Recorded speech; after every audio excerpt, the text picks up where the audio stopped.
প্রিয় শিক্ষার্থী, আশা করি সবাই ভালো আছো, ঘরে আছো এবং সুস্থ আছো। তোমাদের দোয়ায় আল্লাহর রহমতে আমিও ভালো আছি, সুস্থ আছি। আশা করি এতক্ষণে টেক্সট বুক, খাতা এবং কলম সামনে নিয়ে বসছো। যে বন্ধুরা এখনও শেয়ার করতে পারেনি তাদেরকে শেয়ার করে দাও। তারপরেও যদি তারা শেয়ার করতে না পারে, সেক্ষেত্রে আমার ফেসবুক আইডিতে, কলেজের Facebook page Mir Abdul Karim college, Mirpur, কুষ্টিয়াতে, যশোর শিক্ষা বোর্ডের ক্লাসরুমে এবং ইউটিউবে যথারীতি ক্লাসগুলো আপলোড থাকে। ইচ্ছা করলে যে কোনো সময় সেই ক্লাসগুলো ডাউনলোড করে নিতে পারো বা দেখে নিতে পারো। আমরা ফিরে আসি। আমি মোহাম্মদ শাহিনুজ্জামান, প্রভাষক, তথ্য যোগাযোগ প্রযুক্তি, মীর আব্দুল করিম কলেজ, মির্জানগর, মিরপুর, কুষ্টিয়া। আমার ইমেল নাম্বার দেওয়া আছে, সেলফোন নাম্বার দেওয়া আছে। তোমরা যে কোনো সময় যে কোনো প্রয়োজনে যোগাযোগ করতে পারো। আমরা তথ্য যোগাযোগ প্রযুক্তি বিষয় কোড যা 275, একাদশ দ্বাদশ শ্রেণীর আজকে দ্বিতীয় অধ্যায় ডেটা কমিউনিকেশন ও কম্পিউটার নেটওয়ার্কিং অধ্যায় থেকে ক্লাস করব। বিগত ক্লাসগুলো আমরা প্রথম অধ্যায় থেকে করছি, প্রথম অধ্যায় থেকে আরও ক্লাস করব। তার মাঝখান থেকে আমরা আসলে দ্বিতীয় অধ্যায়ের একটা ক্লাস শুরু করতে চাচ্ছি। আশা করি টেক্সট বুকের দ্বিতীয় অধ্যায়টা সামনে রাখছো। আমরা কিছু ছবি দেখাবো, যে ছবিগুলো দেখে একটু অনুমান করতে চাই বা অনুমান করাতে চাই ডেটা কমিউনিকেশন ও কম্পিউটার নেটওয়ার্কিংয়ের কোন বিষয়গুলো আজ পড়তে চাচ্ছি। একটু ছবিগুলো লক্ষ্য করি। ছবিগুলো লক্ষ্য করলেই মনে হয় তোমাদের সামনে ভেসে আসবে আমরা কি পড়তে চাচ্ছি। একটু ভালো করে ছবিগুলো লক্ষ্য করব। আমরা দেখি দুজন দুজনকে দূর থেকে দেখার চেষ্টা করছে, অনেকজন অনেক দূরে অনেক কিছু দেখার চেষ্টা করছে। আমরা দেখি মোবাইল ফোনের ছবি দেওয়া আছে, কিছু লোগোর ছবি দেওয়া আছে, যেগুলো দেখে আমাদের হয়তো এতক্ষণে অনুমান হয়ে গেছে। যে যেটা মনে করছি সেটা মনের ভিতরে রেখে আরও একটু ছবি দেখে নিই। এখন আর মনে হয় কারো কাছে আর অপরিষ্কার নেই যে আমরা আসলে কি পড়তে চাচ্ছি। এই ছবিটা দেখার পরে হয়তো সবাই বুঝেই ফেলছি। তার উপরে আরও একটা ছবি দেখাই নিলাম। বর্তমান সময়ে এই ছবিটা দেখলে কি পড়তে চাচ্ছি সেইটা আর হয়তো কারো বুঝতে কম থাকার কথা না। তারপরেও বলি, আজকে পড়ব কমিউনিকেশন সিস্টেমের ধারণা, কনসেপ্ট অফ কমিউনিকেশন সিস্টেম। হ্যাঁ বন্ধুরা, আজকে কমিউনিকেশন সিস্টেমের ধারণা লাভ করব। তার আগে বলে নিই যে আজকের পাঠের ভিতরে কি কি বিষয় আমাদের থাকবে। কমিউনিকেশন সিস্টেম ও এর বিভিন্ন ধরন সম্পর্কে জানব, ডেটা কমিউনিকেশনের ইতিহাস জানব, ডেটা কমিউনিকেশনের ধারণা লাভ করব এবং সেই সাথে ব্যান্ডউইথ সম্পর্কেও জানব।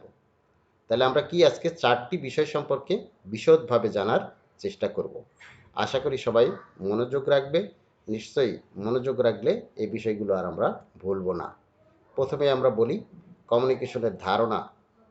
কমিউনিকেশন সিস্টেম এক পক্ষ হতে অন্য পক্ষে কোনো মাধ্যম দ্বারা তথ্য প্রবাহের প্রক্রিয়াকে কমিউনিকেশন বা যোগাযোগ বলা হয়।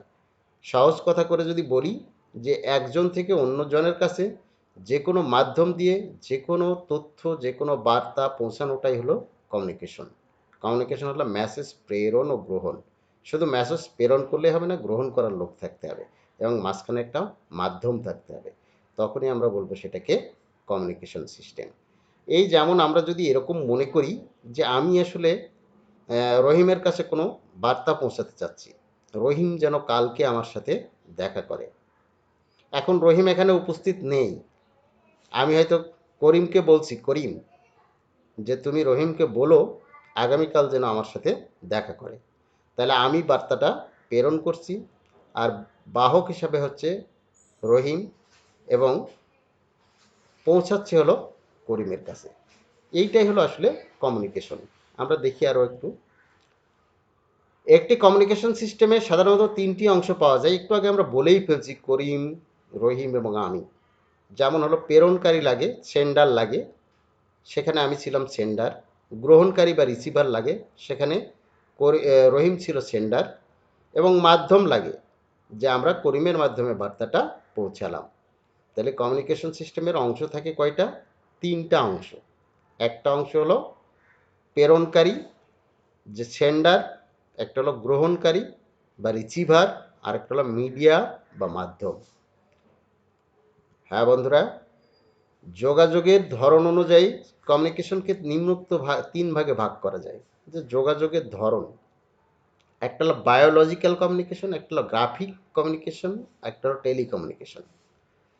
যদি আমরা সরাসরি উপস্থিত হয়ে সশরীরে কথাবার্তা বা বার্তা আদান প্রদান করি, সেটা হলো বায়োলজিক্যাল কমিউনিকেশন। যদি ছবির মাধ্যমে, সেক্ষেত্রে আসলে গ্রাফিক কমিউনিকেশন। আরেকটা হলো যে আমরা মোবাইল ফোন বা টেলিফোনের মাধ্যমে যদি যোগাযোগ করি, সেটা হলো টেলিকমিউনিকেশন। এখন ব্যক্তি ও বস্তুর নিরিখে কমিউনিকেশনকে চার ভাগে ভাগ করা যায়। এই ভাগগুলো আমরা একটু বোঝার চেষ্টা করলেই মনে হয় বুঝতে পারবো। একটা ছবিও দেওয়া আছে এরকমই, যে ব্যক্তি থেকে ব্যক্তি, যে মানুষ থেকে মানুষের কাছে যেতে পারে, ব্যক্তি থেকে যন্ত্রের কাছে যেতে পারে, আবার কি যন্ত্র থেকে ব্যক্তির কাছে আসতে পারে, আরেকটা যন্ত্র থেকে যন্ত্রর কাছে আসতে পারে। তাহলে বিষয়টা হলো কি, ব্যক্তি আর যন্ত্র, ব্যক্তি থেকে ব্যক্তি, যন্ত্র থেকে যন্ত্র, যন্ত্র থেকে ব্যক্তি, ব্যক্তি থেকে যন্ত্র। এরকম করে আমরা চারটি ভাগে ভাগ করতে পারি।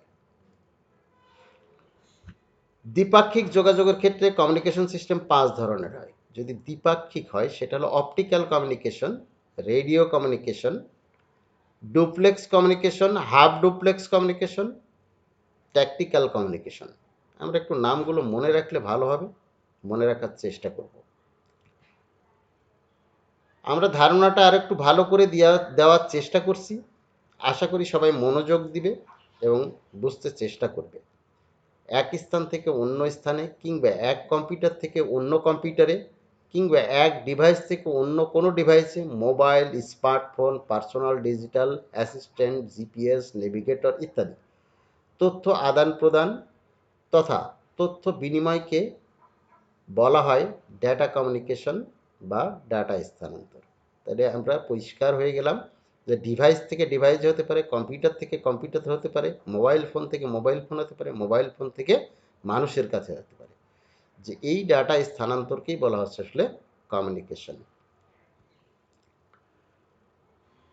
আমরা দেখি একটা ছবিতে দেখা যাচ্ছে যে একটা কম্পিউটার থেকে আরেকটা কম্পিউটারে তথ্য আদান প্রদান হচ্ছে। কিভাবে হয় আরও একটু বিস্তারিত পাশের ডান দিকের ছবিটা আমরা খেয়াল করে দেখি। যে একটা কম্পিউটার থেকে যখন সংকেত উৎপন্ন হয়, তখন সেই সংকেতটা হলো ডিজিটাল সংকেত। সেই ডিজিটাল সংকেতটা মাঝখানে একটা মডেম দেওয়া আছে, যে মডেমের কাজ হলো ডিজিটাল সংকেতটাকে অ্যানালগ করে দেওয়া। অ্যানালগ করার উদ্দেশ্য এই যে পথের মধ্যে যাওয়ার পথটা হলো অ্যানালগ, আর কম্পিউটারে উৎপন্ন তথ্যটা হলো ডিজিটাল, পথে যেতে পারে না, তাই মডেম কী করে, সেটাকে অ্যানালগ করে দেয়। পুরো পথ যাওয়ার পরে যার কাছে আমরা পাঠাচ্ছি, তার কাছে একটা মডেম আছে, সেই মডেমটা আবার অনুবাদ করে অ্যানালগকে ডিজিটাল করে দেয়। তখন ওই কম্পিউটারে আসলে তথ্যটা প্রবেশ করতে পারে। এভাবে আসলে ডাটা কমিউনিকেশন হয়ে থাকে। প্রশ্ন জাগতে পারে অনেকের, যে মোবাইল ফোন থেকেও আমরা আসলে ডাটা কমিউনিকেশন করে থাকি, সেই ক্ষেত্রে তো আমাদের মডেমের প্রয়োজন হয় না। হ্যাঁ শিক্ষার্থী, একটু মনে করে নেই যে মাদার বোর্ড বলে একটা বা মেইন বোর্ড বলে একটা সিস্টেম থাকে। মোবাইল, ল্যাপটপ, টিভি, রেডিও ইত্যাদি ভাঙলে আমরা মনে হয় সেটা দেখতে পারি বা খুললে দেখতে পারি যে একটা বোর্ডের সাথে বিভিন্ন যন্ত্রপাতি সংযোগ দেওয়া থাকে। এটাকে বলা হয় আসলে মাদার বোর্ড। তো মোবাইল ফোনের এই মাদার বোর্ডের সাথে এই মডেম সিস্টেমটা দেওয়া থাকে, যার কারণে আসলে মডেমের কাজটা আলাদা করে দেখানো হচ্ছে না। আর এখানে আমাদের ল্যাপটপের সাথে মডেম সিস্টেম দেওয়া থাকে, তারপরেও পাশে একটা মডেম দিয়ে একটা কম্পিউটারের ছবি দিয়ে বিষয়টা একটু বোঝানোর চেষ্টা করছি মাত্র। আশা করি সবাই বুঝতে পারছে যে কম্পিউটারে, মোবাইল ফোনে উৎপন্ন সংকেত হলো ডিজিটাল সংকেত, যা আসলে পথে যাওয়ার সময় বাধাগ্রস্ত হয়, যেহেতু পথে যে পথটা আছে সেইটা হলো অ্যানালগ সিস্টেম। মডেম সেটাকে আসলে অ্যানালগ করে দেয়, পুরো পথ যাওয়ার পরে যার কাছে আমরা পাঠাই, সে ওটাকে সংগ্রহ করতে হলে তার মডেম দিয়ে আবার সে অ্যানালগকে ডিজিটাল করে নিয়ে তারপরে কিনা সে বুঝতে পারে বা দেখতে পারে। ডেটা কমিউনিকেশনে যোগাযোগ বা কমিউনিকেশন ঘটে ডেটার মাধ্যমে, এবং এই কমিউনিকেশন সিস্টেম কার্যকর হয় মূলত দুটি অংশে। একটা হলো ডেটা প্রসেসিং, আর একটা হলো ডেটা ট্রান্সমিশন। প্রথমে লাগে হলো প্রসেসিং করা, প্রক্রিয়াকরণ করা, বাংলাতে বললে আমরা বলবো প্রক্রিয়াকরণ, এবং ডেটা ট্রান্সমিশন, ডেটা পাঠানো, এক জায়গা থেকে অন্য জায়গায় স্থানান্তর। ট্রান্সমিশন হলো স্থানান্তর। সব কমিউনিকেশন কখনোই ডেটা কমিউনিকেশন হিসেবে বিবেচ্য হবে না। কথাটা একটু মনে রাখতে হবে, সব কমিউনিকেশনই সবসময় ডেটা কমিউনিকেশন হবে না। আমরা চলে আসি একটু ইতিহাস নিয়ে। কোনো কিছুর ইতিহাস না জানলে, ব্যাকগ্রাউন্ড না জানলে সেই বিষয়ের প্রতি আসলে আকর্ষণ একটু কম হয়। যদি আমরা আসলে তার ব্যাকগ্রাউন্ডটা বা ইতিহাসটা জেনে যাই, সেক্ষেত্রে আমাদের আসলে আগ্রহটা একটু বেড়ে যায়। তাই বলি, ডেটা কমিউনিকেশনের ইতিহাস। 1837 সালে স্যামুয়েল মোর্স টেলিগ্রাফ আবিষ্কার করেন। এটি ছিল ডেটা কমিউনিকেশনের আদি যন্ত্র, যা থেকে আধুনিক ডেটা কমিউনিকেশনের সূচনা ঘটে। স্যামুয়েল মোর্সের একটা ছবি দেওয়া আছে, তার যন্ত্রের একটা ছবি দেওয়া আছে, আমরা একটু লক্ষ্য করি। 1837 সালে। পরবর্তীতে 1843 সালে প্রিন্টেড টেলিগ্রাফ মেশিন চালু হয়। আমেরিকার গ্রেট ইস্টার্ন রেলওয়ের তত্ত্বাবধানে এই টেলিগ্রাফ সেবা সারা আমেরিকা জুড়ে চালু করা হয়। তার মানে 1843 সালে। 1876 সালে আলেকজান্ডার গ্রাহাম বেল টেলিফোন আবিষ্কার করেন। এর ফলে তার মাধ্যমে যে কোনো ভৌগোলিক দূরত্বে ভয়েস ডেটা কমিউনিকেশন সম্ভব হয়। ওনার একটা ছবি দেওয়া আছে, ওনার যন্ত্রের একটা ছবি দেওয়া আছে, যা 1876 সালে টেলিগ্রাম সরি 1876 সালে যে কোনো ভৌগোলিক দূরত্বে ভয়েস পাঠানো সম্ভব হয়। তার আগ পর্যন্ত আসলে ভয়েস পাঠানো সম্ভব ছিল না। 1895 সালে মার্কিনী রেডিও আবিষ্কার করেন। রেডিও বা বেতারি হলো পৃথিবীর প্রথম তারবিহীন বা ওয়্যারলেস যোগাযোগের পদ্ধতি। বর্তমান সময়ে আমরা ওয়্যারলেস যোগাযোগ ছাড়া আসলে বুঝিই না, যে তারবিহীন যোগাযোগই সব ক্ষেত্রে হয়ে থাকে এখন প্রায়। তোমরা অনেকেই আসলে রেডিওর সাথে পরিচিত নাও হতে পারো। বর্তমান সময়ে তোমরা এই যুগের ছেলে মেয়ে, তোমাদের কাছে রেডিওটা হয়তো পুরনো যন্ত্র, কিন্তু রেডিওই হলো সর্বপ্রথম তারবিহীন যোগাযোগের ব্যবস্থা। সেটা মার্কিনী আবিষ্কার করেন 1895 সালে।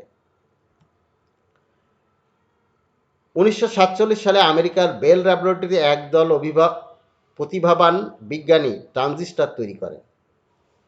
আধুনিক যুগের ডেটা কমিউনিকেশনের যে ব্যাপক সুবিধাসম্পন্ন এবং বহনযোগ্য ইলেকট্রনিক ডিভাইস ব্যবহৃত হয়, তা সম্ভব হয়েছে ট্রানজিস্টর আবিষ্কারের ব্যাপক উন্নয়নের ফলে। ট্রানজিস্টর ছাড়া আসলে বর্তমান সময়ে আমরা ভাবতেই পারতাম না আসলে এই সমস্ত প্রযুক্তি বা যোগাযোগের ব্যবস্থার কথা। তাই 1947 সালে আমেরিকার ল্যাবরেটরিতে এককভাবে নয়, একদল প্রতিভাবান বিজ্ঞানীরা তৈরি করেন হলো ট্রানজিস্টর।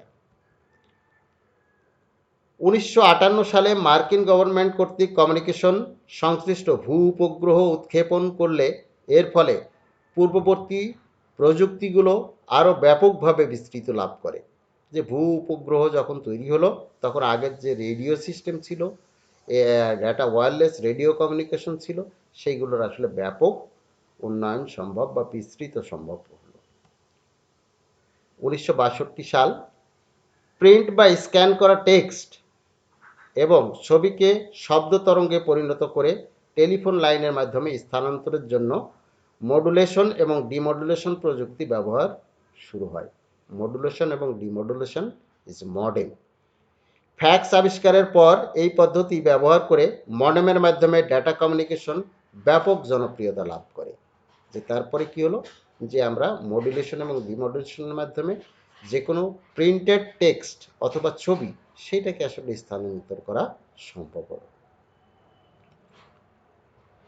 1969 সালে ইন্টারনেট প্রোটোকল বা আইপি, আমরা যেটাকে এখন বলি আইপি, আবিষ্কারে ডেটা কমিউনিকেশনের ইতিহাসে একটি মাইল ফলক স্থাপন করে। পরবর্তী এক দশকে প্যাকেট কমিউনিকেশন টেকনোলজি এবং অ্যাসিনক্রোনাস ট্রান্সমিশন মোডের দ্বারা ডেটা কমিউনিকেশনের ক্ষেত্রে ব্যাপক গতি লাভ করা সম্ভব হয়। একই সময়ে আইএসডিএন এর বিস্তার ঘটে, যা বাণিজ্যিক এবং ব্যক্তিগত ডেটার চাহিদা মেটানোর জন্য কার্যকরী একটি সমাধান হিসেবে চিহ্নিত হয়। 1969 সালে আইপি আবিষ্কারের বা ইন্টারনেট প্রোটোকল আবিষ্কারের মাধ্যমে হলো কমিউনিকেশনের মাইল ফলক। 1991 সালে বিশ্বের সর্ববৃহৎ নেটওয়ার্ক ওয়ার্ল্ড ওয়াইড ওয়েব চালু করা হয়। এই ওয়ার্ল্ড ওয়াইড ওয়েব বা WWW হলো আজকের ডেটা কমিউনিকেশনের ক্ষেত্রে সর্বোৎকৃষ্ট উৎকর্ষিত প্রযুক্তি ইন্টারনেট। যার মাধ্যমে সমগ্র বিশ্বকে হাতের মুঠোয় আনা সম্ভব হয়েছে। আমরা বলি বিশ্ব হাতের মুঠোয়, যেটার কল্যাণ, যেটার মাইল ফলক, যেটার বেশি ভূমিকা রাখছে WWW, যার কল্যাণে আজকে বিশ্ব হাতের মুঠোয় চলে আসছে। ডেটা কমিউনিকেশনের উপাদান যদি বলি আমরা, সেক্ষেত্রে আসলে এক নম্বরে মেসেজ বা যে বার্তাটা যাবে সেইটা, প্রেরক লাগবে, প্রাপক লাগবে, মাধ্যম লাগবে, প্রোটোকল লাগবে। মেসেজ হলো যে লেখাটা বা যে বার্তাটা, প্রেরক হলো যে পাঠাবে, প্রাপক হলো যে পাবে, মাধ্যম হলো যে মাধ্যম দিয়ে যাবে, প্রোটোকল প্রোটোকল হলো নিয়মকানুন, যে নিয়মকানুনের মাধ্যম দিয়ে আসলে যাবে। 1, 2, 3, 4 এবং 5, পাঁচটা হলো ডাটা কমিউনিকেশনের সাধারণত উপাদান। পরীক্ষাতে এরকম কিন্তু আসে, ডাটা কমিউনিকেশনের উপাদান 9 কোনটি, অথবা ডাটা কমিউনিকেশনের উপাদান কয়টি, কি কি। আমরা ইচ্ছা করলে বারবার করে এটা দেখে লিখে বুঝে নিতে পারবো আশা করি। একটা ছবি দিয়ে আমরা কমিউনিকেশনটা দেখানোর চেষ্টা করছি। একটা সেন্ডার আছে, একটা রিসিভার আছে, দুইটা কম্পিউটারের ছবি দেওয়া আছে, মাঝখানে মেসেজ আছে, তার দিয়ে আসলে মিডিয়াম আছে, মাধ্যম আছে, যা দিয়ে আসলে ডাটা কমিউনিকেশন হতে পারে। এবং দুই দিকেই প্রোটোকল আছে, প্রোটোকলের বাইরে আমরা যেতে পারবো না, নিয়ম কানুনের ভিতরে আমাদের থাকতে হবে। ডাটা কমিউনিকেশন সিস্টেমের 5টি উপাদানের একটা উদাহরণ যদি কখনো আমরা দিতে চাই, সেক্ষেত্রে এরকমের ছবি এঁকে দিতে হবে। মডেল ও তার উপাদান, এখন হলো কি যে এরকমের মডেল, উৎস লাগবে, প্রেরক লাগবে, মাধ্যম লাগবে, প্রাপক লাগবে, গন্তব্য লাগবে। আমরা দেখি যে এরকম করে আসলে ছবি দেওয়া আছে, উৎস থেকে, টেক্সট থেকে ডিজিটাল সংকেত যাচ্ছে, চিহ্নটা হলো ডিজিটালের, ট্রান্সমিশন হচ্ছে অ্যানালগে, অ্যানালগ অ্যানালগ অ্যানালগ, আবার যখন রিসিভারের কাছে যাচ্ছে সেটাকে আসলে ডিজিটাল করে নেওয়া হচ্ছে, আবার টেক্সটে পৌঁছাচ্ছে। তাহলে কোনো তথ্য পাঠাতে হলে যে কম্পিউটার বা মোবাইল ফোন ডিজিটাল প্রক্রিয়া থেকে যায়, সেই সংকেতগুলো হলো ডিজিটাল সংকেত। পথের মধ্যে যাওয়ার জন্য পথটা হলো অ্যানালগের জন্য পরিবেশ, যার কারণে আসলে এটা মডেম দিয়ে অ্যানালগ করে নিতে হয়, এবং সেটা সারা পথ যাওয়ার পরে যে রিসিভ করবে তার কাছে আবার সেটাকে অনুবাদ করে ডিজিটালে পরিণত করার পর আমরা সেটাকে আসলে ব্যবহার করতে পারি। আধুনিক টেলিকমিউনিকেশনস, বর্তমানে ইলেকট্রনিক ট্রান্সমিশন ব্যবহার করে তড়িৎ চৌম্বক তরঙ্গের সাহায্যে যোগাযোগ প্রক্রিয়া এক অত্যাধুনিক পর্যায়ে পৌঁছেছে, যা আধুনিক টেলিকমিউনিকেশনস নামে বিশ্বব্যাপী পরিচিত ও বিস্তৃত। টেলিযোগাযোগ ব্যবস্থার মূল 3টি অংশ, একটা হলো ট্রান্সমিটার বা প্রচার যন্ত্র লাগে, আরেকটা হলো ট্রান্সমিশন মিডিয়া বা প্রচার মাধ্যম লাগে, আর একটা হলো রিসিভার বা গ্রাহক লাগে। আমরা আশা করি যে টেক্সট বুকতে বিষয়গুলো আরও ভালো করে দেওয়া আছে, তোমরা সেগুলো লক্ষ্য করবে এবং পড়ে বিষয়টা বোঝার চেষ্টা করবে। ডেটা কমিউনিকেশন সংশ্লিষ্ট কতিপয় ধারণা, ডেটা কমিউনিকেশনের কিছু ধারণা, ডেটা কমিউনিকেশন সম্পর্কে বিস্তারিত ধারণা নেওয়ার জন্য এর সঙ্গে সংশ্লিষ্ট কতিপয় বিষয়গুলো ভালোভাবে অনুধাবন করি। আমরা দেখি সিগন্যাল, নেটওয়ার্ক, চ্যানেল এবং মডুলেটর। আমরা চলে আসছি ব্যান্ডউইথে। আমরা এতক্ষণে যা আলোচনা করছি এরপরে হলো ব্যান্ডউইথ। একটি নির্দিষ্ট সময়ে কোনো চ্যানেল দিয়ে যে পরিমাণ ডাটা স্থানান্তরিত হয় তার পরিমাণকে ব্যান্ডউইথ হিসেবে পরিমাপ করা হয়। আমরা যেমন আসলে বলি 1 গ্রাম, 1 গ্রাম, 1 কেজি চাউল, 1 কেজি আটা, 1 লিটার তেল, এইটা একটা পরিমাপ। এরকম ডাটা প্রতি নির্দিষ্ট একটা সময়ে, যেমন যদি বলি 1 সেকেন্ডে যে পরিমাণ ডাটা যায় সেটা বলে বিট পার সেকেন্ড, যে পার সেকেন্ডে কি পরিমাণ ডাটা যাতায়াত করে, এই পরিমাণের পরিমাণকে, যে পরিমাণ যায় সেটাকে বলা হয় আসলে ব্যান্ডউইথ। তাহলে একটা চ্যানেল দিয়ে নির্দিষ্ট একটা সময়ে যে পরিমাণ ডাটা যাতায়াত করতে পারে সেই পরিমাণকে বলা হয় আসলে ব্যান্ডউইথ। বিষয়টা মনে হয় আরও ক্লিয়ার, যে একটা চ্যানেল দিয়ে নির্দিষ্ট একটা সময়, ধরে নিই 1 সেকেন্ডে কি পরিমাণ ডাটা যাতায়াত করতে পারে, সেই পরিমাণ ডাটাকে বলা হয় আসলে ব্যান্ডউইথ। ব্যান্ডউইথের একক যেমন হলো BPS, bit per second, KBPS যদি আমরা বলি সেক্ষেত্রে হলো kilobyte per second, MBPS megabyte per second. একইভাবে জিপিএস আছে, টিবিপিএস আছে এবং পিবিপিএস আছে। সবই হলো যে 1024 বিট সমান 1 কিলোবাইট, 1024 কিলোবাইট সমান 1 মেগাবাইট, 1024 গিগাবাইট সমান 1 টেরাবাইট, 1024 টেরাবাইট সমান 1 পেটাবিট। এইগুলো আসলে আমাদের মেগাবাইট বা ব্যান্ডউইথ পরিমাপের হিসাব। কমিউনিকেশনের গতির শ্রেণী বিভাগ, আমরা যে বললাম প্রতি সেকেন্ডে যে পরিমাণ ডাটা যায় সেটাকে বলা হয় আসলে ব্যান্ডউইথ। ডাটা ট্রান্সফার গতির উপর ভিত্তি করে কমিউনিকেশনকে 3 ভাগে ভাগ করা যায়। একটা হলো ন্যারো ব্যান্ড, একটা ভয়েস ব্যান্ড, একটা হলো ব্রড ব্যান্ড। ন্যারো ব্যান্ড অত্যন্ত ন্যারো বা সরু বা অল্প, ভয়েস ব্যান্ড এবং ব্রড ব্যান্ড। নাম তিনটা আমাদের মনে রাখা খুবই জরুরি, পরবর্তীতে আমাদের খুবই কাজে লাগবে। যে আসলে কমিউনিকেশনের গতির শ্রেণী বিভাগ, তার ভিতরে একটা হলো ডাটা ট্রান্সফার গতির উপরে, যে প্রতি সেকেন্ডে কী পরিমাণ ডাটা যায় তার উপর ভিত্তি করে আসলে 3 ভাগে ভাগ করা হয়। একটা হলো ন্যারো ব্যান্ড, একটা ভয়েস ব্যান্ড, একটা broad band. Broadband internet connection কয়েক রকম। আমরা 3 নম্বরে যে দেখলাম ব্রডব্যান্ড ইন্টারনেট কানেকশন, তার একটা হলো ডিজিটাল বা cyber line, DSL, digital cyber subscriber line, digital subscriber line সংক্ষেপে বলা হয় DSL. Cable modem, fibre, wireless, satellite, broadband over power line.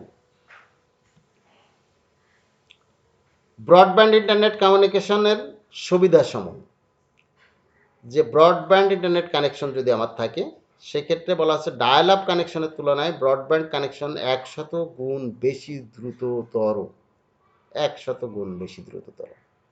Broadband কানেকশনের যে মাধ্যম দিয়ে প্রদান করা হয় এটি সেই মাধ্যমের অন্যান্য ডাটা সার্ভিসকে প্রবাহিত করে না।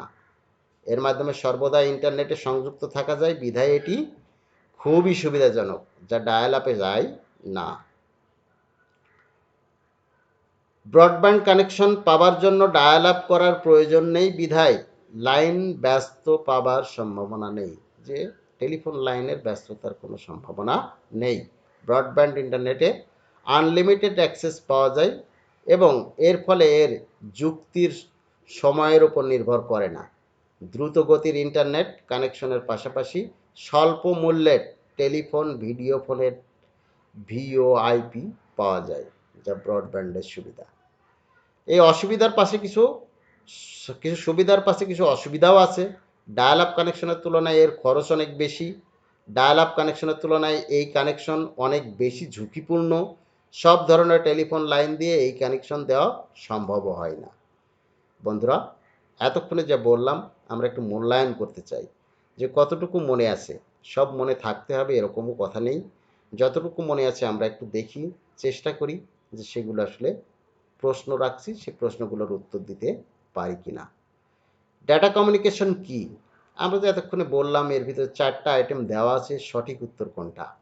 দুটি ডিভাইসের মধ্যে তথ্যের বিনিময়, মাধ্যমবিহীন তথ্যের প্রবাহ, শুধুমাত্র তার যুক্ত তথ্যের প্রবাহ, শুধুমাত্র কম্পিউটার নির্ভর যোগাযোগ। তোমরা নিজেরা আসলে কোনটা সঠিক উত্তর হবে সেটা সিলেকশন করে নাও। আমি এখনই প্রশ্নের উত্তরটা সঠিক করে দেব, তোমরা সেটা মিলবে কিনা দেখে নিও। আমরা দেখি ডেটা কমিউনিকেশন কি, তার সঠিক উত্তর হলো ক। আমরা পরবর্তী প্রশ্নের জন্য প্রস্তুত হই। আমরা দেখে নিই যে দ্বিতীয় প্রশ্ন আছে ব্যান্ডউইথ কি। 4টা আইটেম দেওয়া আছে, তোমরা একটু সিলেকশন করার চেষ্টা করো এই সময়ের মধ্যে। আমরা সঠিক উত্তরটা এখনই বলে দেব এবং সঠিক উত্তরটা জেনে নিবে। তোমরা যেটা সিলেকশন করবে সেটা সঠিক নাও হতে পারে, তারপরেও আসলে তোমাদেরকে সিলেকশন করতে হবে। আমরা দেখে নিই যে ব্যান্ডউইথের সঠিক উত্তর ক, ডাটা প্রবাহের পদ্ধতি হলো আসলে ব্যান্ডউইথ। তৃতীয় প্রশ্ন রাখছি বন্ধুরা তোমাদের জন্য, ট্রান্সমিশন সিস্টেম থেকে ডাটা সিগন্যাল গ্রহণ করা কার কাজ? ক, খ, গ এবং ঘ 4টা অপশন দেওয়া আছে, নিজেরা সিলেকশন করতে হবে কোন অপশনটা সঠিক হবে। আমরা এখনই প্রশ্নের উত্তরটা জানিয়ে দেব। দেখি আমরা যেই প্রশ্নের উত্তর গ, মডেমের কাজ। এই কাজটা কার হলো? মডেমের কাজ। হ্যাঁ বন্ধুরা, দেখি আমরা শুধুমাত্র পড়েই যাব তাও না, এখন কিছু বাড়ির কাজ দেব। ব্যান্ডউইথ কি ব্যাখ্যা করো। আজকের তারিখ দিয়ে প্রশ্নটা লিখে রাখবে, যতবার খুশি ততবার ক্লাস দেখে নেবে, যতবার খুশি ততবার বই পড়ে নেবে, যতবার খুশি ততবার বই দেখে লিখবে। কিন্তু তোমাদের কাছে রিকোয়েস্ট থাকবে, যখন এটা আমার কাছে জমা দেওয়ার জন্য লিখবে, তারিখ দিয়ে লিখবে, সেইটাতে কোনো ভুল হলে আর সংশোধন করবে না। সেই সংশোধনটা আমিই করব, যাতে করে আমরা আসলে বোর্ড ফাইনাল পরীক্ষাতে উপকৃত হব। আশা করি সবাই এই কথাটা মনে রাখবে। এতক্ষণে আমরা ক্লাস নিলাম, আশা করি সবাই বুঝতে পারছে। যদি কারো বুঝতে কোনো কষ্ট হয় আমাদের কমেন্ট বক্সে লিখলে আমরা সে বিষয়ে পদক্ষেপ নিব। এবং বলে রাখছি, আমাদের ক্লাসটা নিয়মিত আমার ব্যক্তিগত ফেসবুক আইডিতে, কলেজের Facebook page Mir Abdul Karim college Mirpur কুষ্টিয়াতে, ইউটিউবে ও যশোর শিক্ষা বোর্ডের ক্লাসরুমে নিয়মিত আপলোড থাকে। সেখান থেকে যে কোনো সময় ক্লাসটা দেখে নিতে পারো, বুঝে নিতে পারো, ডাউনলোড করে রাখতে পারো, যে কোনো সবাই দেখতে পারো। আজকের মতো সবাইকে ধন্যবাদ।